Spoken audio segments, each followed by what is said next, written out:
Good morning. Just checking a few things here. Yeah, everything's good. How's it going? This is Cassidy.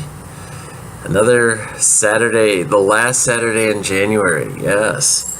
And my morning kind of started off good, and then I got a parking ticket, even though I paid for parking. I'm trying to figure out what the hell happened, but it looks like the meter did not take my card. I'm not real sure. I'm probably not going to know until tomorrow or Monday if the payment posted, and then I'm going to have to see if I can figure out when it actually happened. So,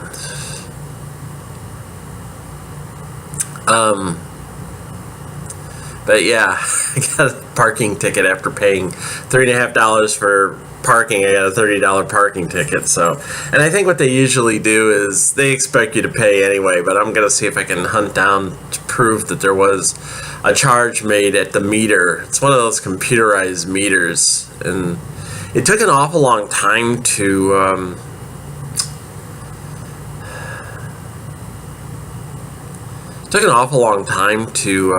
get my card processed. So I'm wondering if it broke down and didn't process the payment, which wouldn't surprise me. Harrisburg has got some funky ass parking meters. It's kind of similar to the scam that Chicago has with their parking meters. It's all fucked up.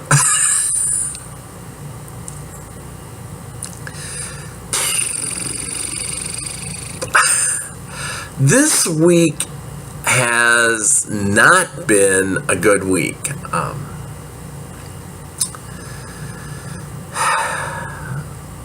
I think the only high point of it so far has been the fact that we painted our rink floor Monday night, and it went real fast because we had it was almost 30 people showed up to paint the floor.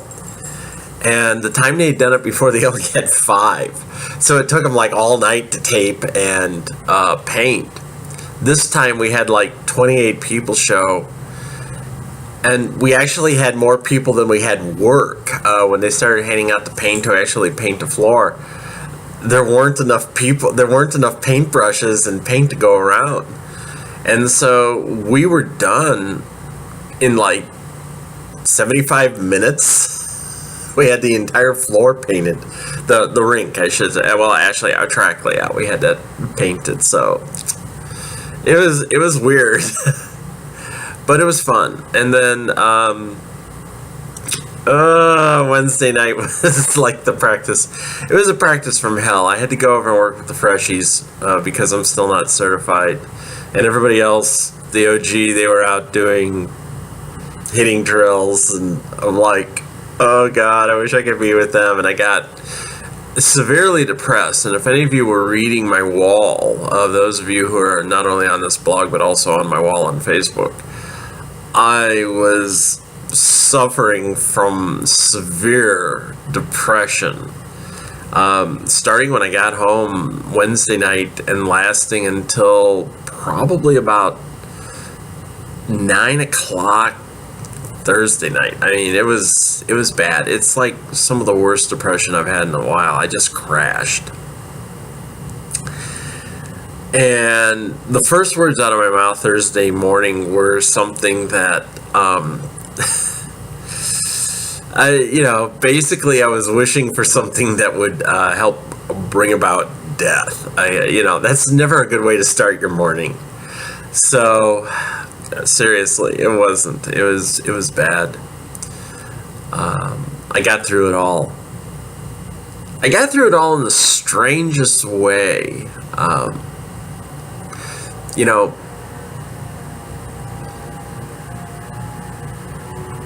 Derby has a way of just eating you up mentally, not just physically. But there's a mental game there as well, and it is hard. It hurts you, and you have to be strong mentally as well as physically. I'm not the strongest person mentally in the world. And so I was feeling pretty bad. I was basically allowing my mind to once again tell me just how horrible I am. The thing is, and I brought this up when I went out last night with a couple of friends, is that ever since I started on this derby trip, I've had several people tell me online, that I'm a huge inspiration to them because, here I am 60 years old and I'm doing my damnedest to get on a team.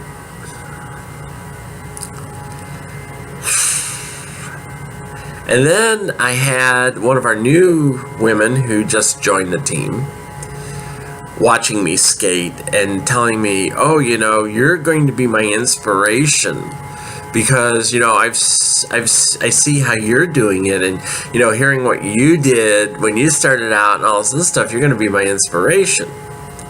So Thursday night, I'm like sitting there and I'm thinking, you can't walk away. And seriously, Wednesday night going into Thursday morning, I was seriously contemplating quitting. I was.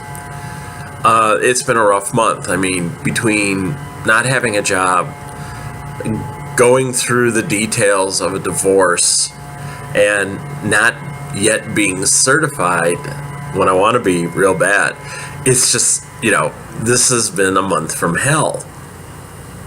And this last week was the low end of my hormones. The hormones are running out. Before Friday, yesterday, I did an injection in my leg, but the hormones are running out. So naturally, that's affecting my mood as well. But seriously, Wednesday night, Thursday morning, I was ready to quit. I was just ready to show up and drop off all my gear and just say, I've had enough. I'm giving up. Because, yes, I am a loser. I can't do this. Which is, again, my mind telling me this. And that was after Wednesday night, actually skating almost 25 laps in 5 minutes. Not in a pack situation, just on my own. So, it was actually, for me, it was good. Because my form sucked. It did. And I was just pushing myself as hard as I could. And 24 and a quarter laps is the most I've skated on my own. It actually works out to as like a 5:30 time limit for 27 laps. So, 30 seconds. I got to get rid of that 30 seconds somehow. And basically it's done by making up, believe it or not, about a half a second in each turn.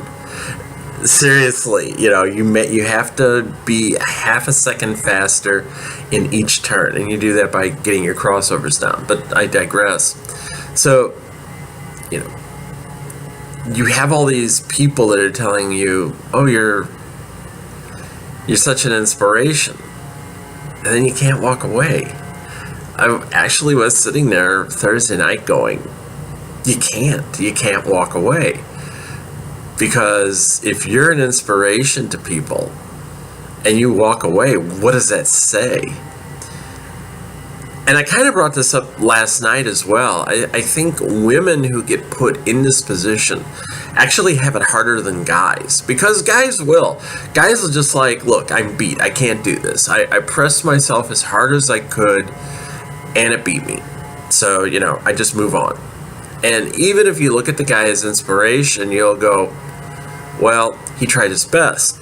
With women, if you press yourself as hard as you can to succeed in something, and you don't make it and you walk away, then you have everybody calling you a loser. And, just worthless and, oh, well, we knew that was going to happen. We agreed it's kind of a double standard in how women are held up to actually a harder standard when it comes to that sort of thing. And yeah, it would be heartbreaking for someone to say, you're my inspiration, and now you walked away. So I kind of told myself, you have to see this all the way through. You do. There's no choice. You have to either certify or skate so hard that you almost certify, but each time you get to like within, a second of getting that 27.5 and you fail. And if you do that like repeatedly, like 5 or 6 times, then at some point you can just say, look, I'm never going to do this. It's just, I'm killing myself trying to do it. But you know me, I probably will end up killing myself. I'm the sort of person, years and years and years ago, we used to have what they called a fun walk, although it wasn't fun. Some of us would took it rather seriously. But during Labor Day weekend, we'd have what we called a fun walk in Valparaiso, Indiana, right before what they called the Popcorn Panic, which was a 5K run. And we used to do a 4-mile speed walk the day before. Well, the first year I did it, it was like, I did it in, I think it was like 41, 42 minutes. So, I was averaging like 10 minutes a lap. And I actually started working with someone. I said, can you tell me how to improve my form? I want to improve my time. So for the next year, I actually worked on improving my form and learning how to actually speed walk properly and swinging my hips and all this other stuff. And the very next year, my first lap out of the box, I walked a mile in exactly 8.5 minutes. I shaved 90 seconds off my lap time, and I ended up finishing the race in, I think it was 36 minutes. So I shaved 6 minutes total off of my time. I was 4 miles. I was actually, I was averaging about 9 minutes a mile. So, my first mile was 8.5 minutes. I think I had one lap that was like 10 minutes, but when it came down, it was like my total overall time was like 36:20 or something like that. And I came in second. And the only reason I came in second in that race was the guy who won.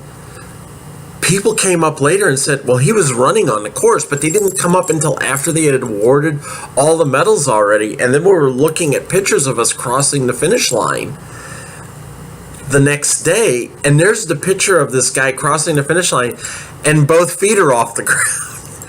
And in order to be officially considered a race walk, when you're race walking, one of the rules is you always have to keep 1 foot on the ground at all times.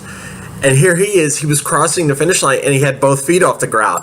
And we're like, did no one catch this? I mean, he broke the rule right there at the end. And then other people were like, well, yeah, we kind of seem to remember now he was sort of like sprinting toward the end and nobody said anything. So, everybody came back and they were like, you should have won the race, because just for that, he should have been disqualified. And I came in, that was the thing. I came in like 2 minutes behind him. So even with him doing sprinting and stuff here and there, he only finished 2 minutes ahead of me. And they were like, yeah, you should have come in and won. And it was funny because when I did place second, the next person, when you finished it, you had to go on this, it was like 1.5 mile track around the old fairground park before you came to the finish line. And as I was coming into the final stretch, going down into the parking lot to finish the race, heading toward the finish line, the third place person was actually walking into the park. That's how far ahead I was of the pack. So, it's like, if I could get that good in 1 year, that I should have won a 4-mile race walk with an average of 9 minutes a mile race walking. and being like 4 or 5 minutes ahead of the next person behind me, I'm going to get this 27.5. I am just going to just skate hard as I can. In fact, I'm going to open skate today and tomorrow. And one of the things I'm just going to do is just put in as many laps as I can, as fast as I can, for as long as I can. If I can skate like 15 minutes non-stop before I have to stop, and I'm doing it as hard as I can, it's building up my endurance, and I'll work on my form and everything else, and weave in and out of traffic. It's probably going to be that way. So yeah, this was a bad week. There was Thursday. Yeah, there was a lot of suicidal impulses going on there, and I can kind of talk about that, but it is bad. I mean, anytime somebody's having suicidal thoughts, it's never good. This is why I wish I did have access to like mental health people, because I could use it. I could. I really do. It's like I said, I'm not the strongest person mentally. And I really have to fight myself. I find my worst enemy is me. One of my friends who also does derby and is also a writer, she made a post on Facebook where she said she feels like an imposter this week. She feels like an imposter writer, and she feels like an imposter derby player. And I know one of her problems is she's on her team's roster, but she's not, she's not certified because she has not passed her 27.5. She's allowed to compete in certain bouts, usually unsanctioned bouts. But I guess about half her team's bouts are sanctioned, which means she can't compete in them. So she said she's feeling really bad because she's at the point where she's skating a lot of 26.5 fives and 26 and 3/4 fives, but she's not skating any 27 fives. And it's wearing her down. Plus, she's in kind of the same situation I am right now. No, I'm not going to New York today, sorry. Mentally, she just is not... mentally, she's just not in the position to write much. Or when she does sit down, she doesn't write a lot. So she says, I feel like an imposter both as a writer and a derby girl. And I kind of have that same feeling. A friend of hers pointed out something good. She said, you got to kind of look at writing like this. Look at it like a role-playing game. It's like, okay, how old are you? And, the example she gave was you ask a person, how old are you? Well, I'm 30. How long have you been writing? 3 years. Okay, well, you're a level 30 adult and a level 3 writer.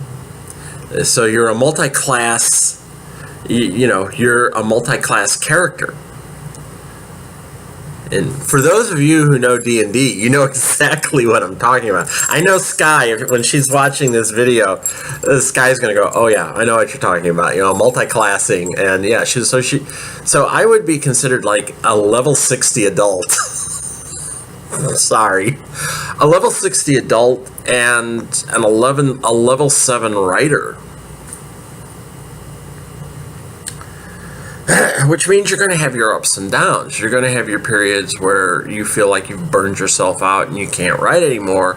And then when those moments of inspiration do come to you, you're going to hit it. And you're going to hit it hard. But right now, I'm kind of focused on a couple of different things. And mentally, I'm just not getting into the writing thing that much. I want to do it, but I notice that there are entire days now that go by where I don't think about writing at all. And other than what I did, I think Sunday and Monday were the last days I actually wrote, and I haven't done anything since then.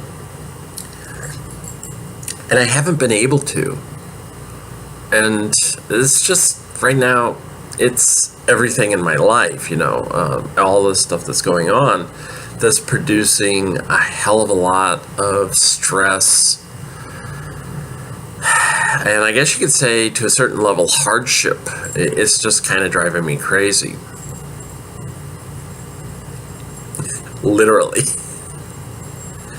And I don't know that there's anything you can do about it. I mean, even if I was to go see a therapist tomorrow and just say, I'm under stress, about the best thing she could do, or they could do, or he could do, would be to just write me a script for a low dosage of Lexapro. And what else you're going to do? A low dose of Lexapro right now would probably help a shitload. It probably would. I had that happen one time when I was having a lot of anxiety, and my doctor wrote me a 60-day script for, I think it was I don't remember. I think I was taking 30 milligrams or something of Lexapro a day. And it helped. It helped me focus, and it helped get rid of the anxiety and, the depression. Interestingly enough, when I had to check myself into a mental facility back in 2008, because seriously, I was at work telling my boss basically I was going to kill myself, and she started flipping out, and they brought in HR, and HR's like, you need to check yourself into a facility right now. Yeah, you need to do it. Just call the mental health line, because we had, the company I worked for at that time, we had a separate mental health line. And she says, just call them and tell them that you're thinking of harming yourself, and they'll see to it that you get put in to a facility. And I was in a 48-hour. I was in a facility for 48 hours. I checked myself in. A psychiatrist checked me out, because the first thing they did when they got me in there was here's your medication. And they gave me, I forget what I was on, but it kind of calmed me down and mellowed me out. And that was an experience, being in a facility like that. That was an experience. It also got my wife to admit to me that she would not have married me if she knew I suffered from depression. So thank you. Oh, Jesus. But when I got out of that facility and I started going through actual seeing psychiatrists and counselors and stuff like that, at one point I was taking 600 milligrams of 4 different medications. I swear to God. It was just this amazing amount of stuff I was gobbling down. It did keep me from getting depressed, but it did kind of turn me into a zombie as well. And when I went off of it, I didn't miss it. But I do, maybe not 600, but it was around 400, 450. It was just this enormous number. I was on 100 milligrams of Lexapro, and there was one drug I was on. My second psychiatrist was actually joking to me about the fact that he had me on a dose of 20 milligrams. He's like, you don't want to do more than 30 because you can start having psychotic episodes. And then he goes, this is the stuff that Michael Jackson was taking, and he was taking 60 milligrams a day. And I won't give more than 30 milligrams because you can start having psychotic episodes from overdosing. And I'm like, it made me, he actually also told me this story about how a woman came into his office with a gun demanding a script for something. I don't remember what it was. And he just I just wrote it up for her just to get her out of the office. I'm sitting there thinking, should a psychiatrist really be telling me this stuff? Yeah, it was like, whoa, I don't believe this shit. Yeah, he was just like, yeah, we had a woman come in one time and she was waving a gun around the office saying she needed something or she was going to shoot herself. So I just wrote her out a script for like 6 months worth of something. I don't remember what it was, and gave it to her and she left. Yeah, he says, yeah, because I didn't want her blowing her brains out in front of my patients. I'm sitting there thinking, you're telling one of your patients that you wrote a script for an antidepressant for a woman who was threatening suicide in your office. And then you gave her the script and she left with the gun still in her hand. Yeah, that one I was like, ooh boy, why are you telling me this? I did. I actually was just sitting there across from his desk thinking, why are you telling me this? Psychiatrists. You know who psychiatrists actually see a lot of? Other psychiatrists. Did you ever wonder why? Because they have to deal with people like me. Yeah. But anyway. One good thing is, though, let's digress. One good thing is I did get my lab report. I had to do labs last Friday. Can't see the bruise there anymore, but I had to have labs because it's my annual lab time, and I actually am going out to see my HRT doctor here in about 3 weeks. President's Day actually is when I'm going out. I had originally scheduled it for President's Day because I figured I'd be working and I wouldn't have to take a day off. Guess what? I don't have to take a day off either. Anyway, it should be light traffic because nobody will be working, so I can drive all the way out to Jersey and drive back, and it shouldn't be a problem.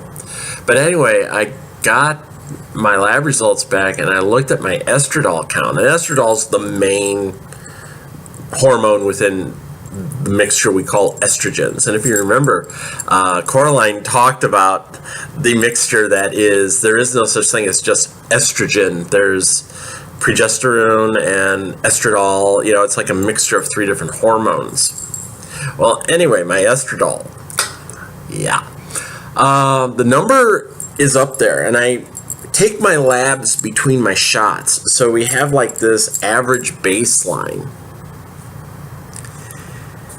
And if you ever want to wonder why I can be so moody at times, is my count was like on the high end of a woman who is ovulating. Yeah. So it's like my estradiol count was like 399 point something something something. And the high end of ovulation for estradiol is like 489 point something. So I'm like right up against the wall there for where a woman would be when they're ovulating.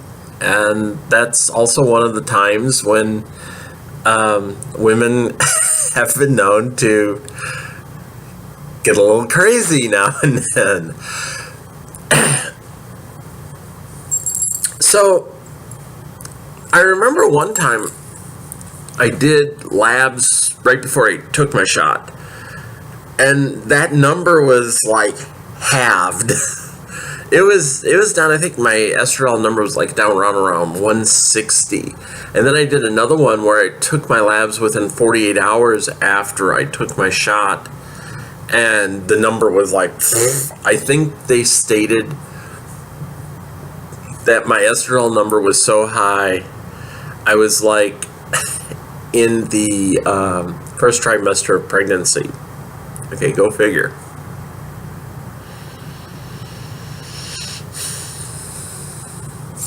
So that's why I have these emotional ups and downs. It's kind of like for most of my 2-week period, I'm in a constant state of pregnant / ovulating and then I just fall right off the table and, rock bottom, which was this last week. I start going totally rock bottom. I've stated before that usually the Tuesday night, Wednesday morning leading up to when I do my shot is normally my worst time, because that's when my hormones are starting to hit rock bottom and, all the emotions are coming on. And it's usually like this time within 24 to 48 hours after I do my initial shot, which I did yesterday about 4 o'clock, that I start feeling, I start getting into manic moods, because the hormone count is just going like that. You women all know what I'm talking about, so, I'm not having to explain it to you. But I have told several of my friends who are married, whose husbands are like, why are you so moody? Why are you so bitchy? It's like, dude, do 3 months of estradiol. Just try it for 3 months. I guarantee you, you will have a definite understanding of why women can be the way we are, and why we do get emotional. I've said it before. Estrogen just removes all your filters. You have no way of stopping this freight train that are hormones. And we know that now in the novel too, because I went into a long dissertation and we saw that Carrie's depression worsened when all of a sudden, Carrie had estrogen flowing through her veins, and all of a sudden she's depressed, and then went out, walked around, felt nice. I needed to get out, get away from being cooped up all day.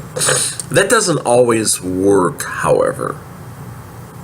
The meme where they say, all you really need are a pair of running shoes and getting outside, that doesn't always help. Plenty of times I've been depressed, where I've been walking around outside and I've been depressed. And it's very likely in the future that you'll see Carrie will probably have to get on some medication, because the depression he feels, sometimes he just can't eradicate it. So, definitely, like Coraline said, at some point she probably will have to put Carrie on an antidepressant, simply because, he needs it. What about Annie? You never know. It's a given that Guardians probably have a lot of psychological issues, simply because of the shit they go through. I mean, Helena has kind of admitted that, yeah, I've had issues. I mean, almost being burnt to death and having both your legs hacked off at the World Trade Center while it's collapsing around you. Yeah, you can bet that Helena was in psychotherapy for a while after that one. Yeah. Oh, and she died too. Let's not forget. She was dead. I think what was it? She said for like 20 minutes, 25 minutes, she was dead. Yeah, she was definitely warm in a chair. She was definitely speaking to her shrink for some time after that one. You know it. You know she was in bad shape after that one. So, yeah, that's one of the things you will learn, is that Guardians have excellent psychotherapy. They have excellent access to psychotherapists, and there's a reason why. Because they need it. So what does that say for Eddie and Carrie? There actually is going to be something. I've been thinking about some of the things they're going through, and some of the things they will go through. And it's pretty obvious that at some point in the future they're going to have to partake in those counseling sessions, simply because, you know, you throw a couple of kids into a mix like that, they've already, you know, faced death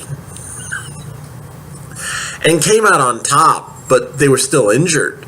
And Kerry he hasn't really ever said anything, but he had to deal with the fact that, you know, he almost got everyone killed. I mean, let's face it. And we don't know yet if, I mean, I know how he's feeling about it. We don't know if he's harboring any sort of lingering worry over the fact that, yeah, he almost got everyone killed because he wasn't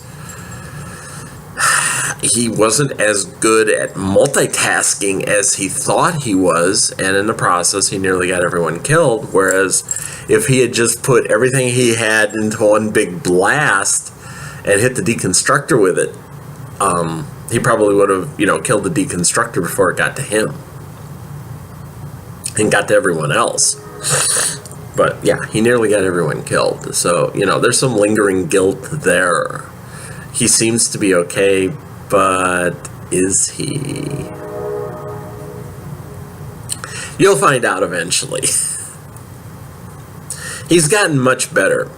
It could be said that one of the reasons why he now really kind of kicks himself in the ass to learn all these things, self-defense, martial arts, magic, using it, why he's gotten so good at it is because he has pushed himself not to allow what happened in Kansas City to happen again.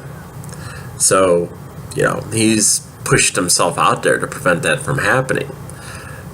That's not always a good thing, because once again, you're pushing yourself so hard, and the first time you screw up with that, you know, you become your own worst critic, and you're like, oh, why did I do that?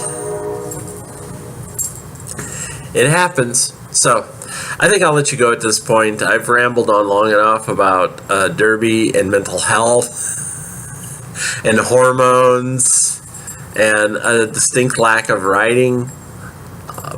We'll see where I'm at next week. I feel better today. The sun's shining. I'm going to the rink. I've already been out walking around this morning.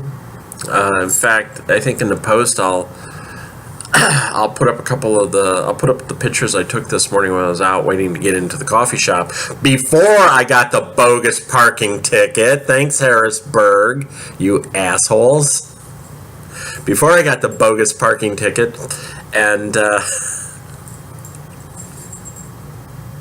you get to see what a early morning beautiful sunrise in Harrisburg looks like, especially out on the Susquehanna River. So I will talk to you later, and I'll see you again. Take care. Bye.